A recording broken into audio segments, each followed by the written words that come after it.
Halo, assalamualaikum warahmatullahi wabarakatuh.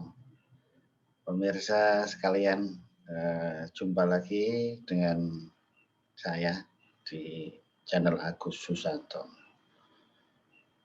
Kita akan membahas berbagai permasalahan yang mungkin bermanfaat bagi kita semua. Beberapa waktu yang lalu di sebuah majelis itu ada yang menanyakan begini, apa bedanya manusia dengan kera dan dengan buaya atau komodo gitu. Ini pertanyaan yang sulit ini membandingkan antara ketiganya. Setelah beberapa saat, ini nampaknya saya mendapat jawabannya gitu. Jadi yang membedakan, sebenarnya ada yang jawabnya masih sekilas gitu. Yaitu yang dua-duanya itu binatang atau hewan, yang satu manusia yang sudah sempurna lengkap. Bedanya punya akal dan tidak gitu. Sehingga itu yang menyebabkan yang binatang tidak punya akal, yang manusia punya akal. Ini kan mantap juga ya kan. Nah, kemudian ada lagi yang menjawab kalau antar manusia dan kera misalnya, itu bedanya kalau kera itu bisa diajari, misalnya manjat pohon, metik kelapa, ya.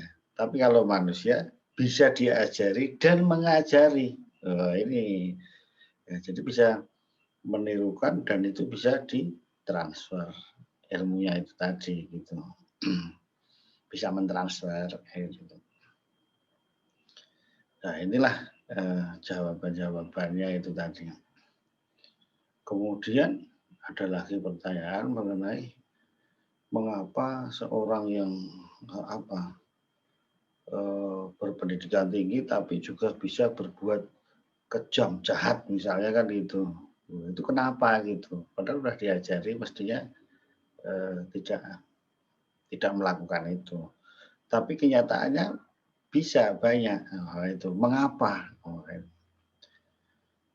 Dari berbagai rangkuman pertanyaan tersebut, saya mendapatkan jawaban bahwa itu ahli neurologis saraf itu, Paul D. McLean dari Amerika itu mengatakan perkembangan otak di manusia itu 3 perkembangan lengkap. Jadi ada yang di paling dasar itu adalah otak reptilian, otak reptil, kemudian di atasnya limbik atau otak mamalia, dan yang paling berkembang 80% itu adalah neokortek. Jadi 3 perkembangan ini ada di otak manusia. Yang pertama, nah itu. Kemudian itulah bedanya kalau di otak reptil yang berkembang adalah otak reptilian tadi itu. Kalau di mamalia itu tadi, ya otaknya sampai yang tahap kedua itu tadi. Jadi apa bedanya tiap perkembangan dari otak ini? Kebetulan yang di manusia ada semua gitu. Jadi otak reptilian juga ada, itu yang posisi paling bawah. Itu adalah untuk penjaga, ini untuk insting, untuk survival, untuk bertahan hidup. Jadi di sini berkembang menjaga keberadaannya. Jadi marah, itu makanya kalau hewan itu sering marah, menyerang, menyeruduk. Kalau mentok baru lari kan gitu, itulah sifat-sifat binatang itu tadi. Jadi tidak ada aturan, no kompromi di sini kan gitu. Ya siapa dia gitu. Itu ada di otak di reptilian ini ada di reptil, ada di mamalia, dan ada di manusia. Ya. Kebetulan di manusia ada 3 tadi. Ini sifatnya sebagai penjaga ya otak reptilian tadi, otak reptil tadi. Kemudian yang berikutnya adalah limbik otak mamalia. Di sini adalah mempunyai penjaga emosi, menahan emosi dan sebagainya, mempunyai nafsu, mempunyai apalah itu, bisa lah itu menjaga emosi dan sebagainya di sini. Kita lihat di mamalia juga bisa itu kalau orang hutan, monyet, kera itu kalau anaknya diambil itu juga bisa menangis, bisa apa gitu. Itu ada perasaannya gitu. Kemudian tadi kalau di manusia lengkap lagi, yang paling banyak adalah sebenarnya neokortek tadi, otak pemikir. Di sini intelijensia ada di sini.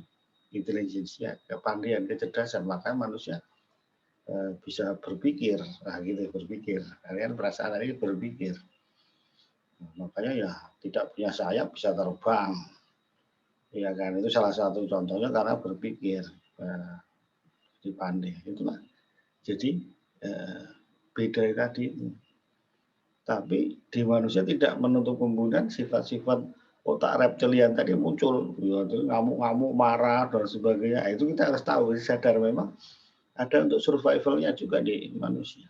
Perasaan juga ada yang otak mamalian tadi juga ada. Itulah kira-kira jawabannya beda. Beda kalau otak reptilian yang di reptil misalnya, di komodo, di buaya, itu juga ada sering menyerang, memangsa, karena itulah untuk dia bertahan. Makanya buaya itu komodo ya dia bisa bertahan, nggak tahu saya, tapi mungkin ratusan ribuan tahun, itu bisa bertahan dengan itu tadi otak reptilnya itu tadi ya, sering nyerang, marah dan sebagainya. Nah itulah sifat-sifat binatang itu ada di situ. Kemudian sifat itu tadi yang kedua, yang penahan emosi, pengatur itu tadi perasaan tadi, otak limbik, otak mamalia. Di manusia yang lengkap, sehingga jawaban tadi tidak heran meskipun manusia, tetapi kalau kadang tidak bisa menahan diri emosinya tadi, keluarlah sifatnya dari otak reptil. Makanya bisa marah, bisa itu yang berkembang di situnya.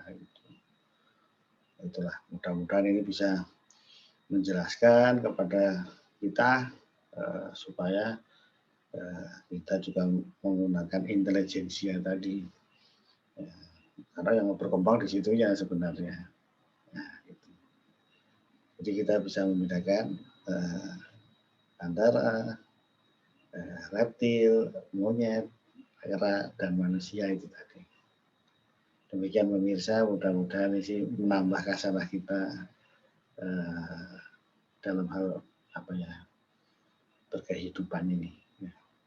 Terima kasih, semoga bermanfaat. Assalamualaikum warahmatullahi wabarakatuh.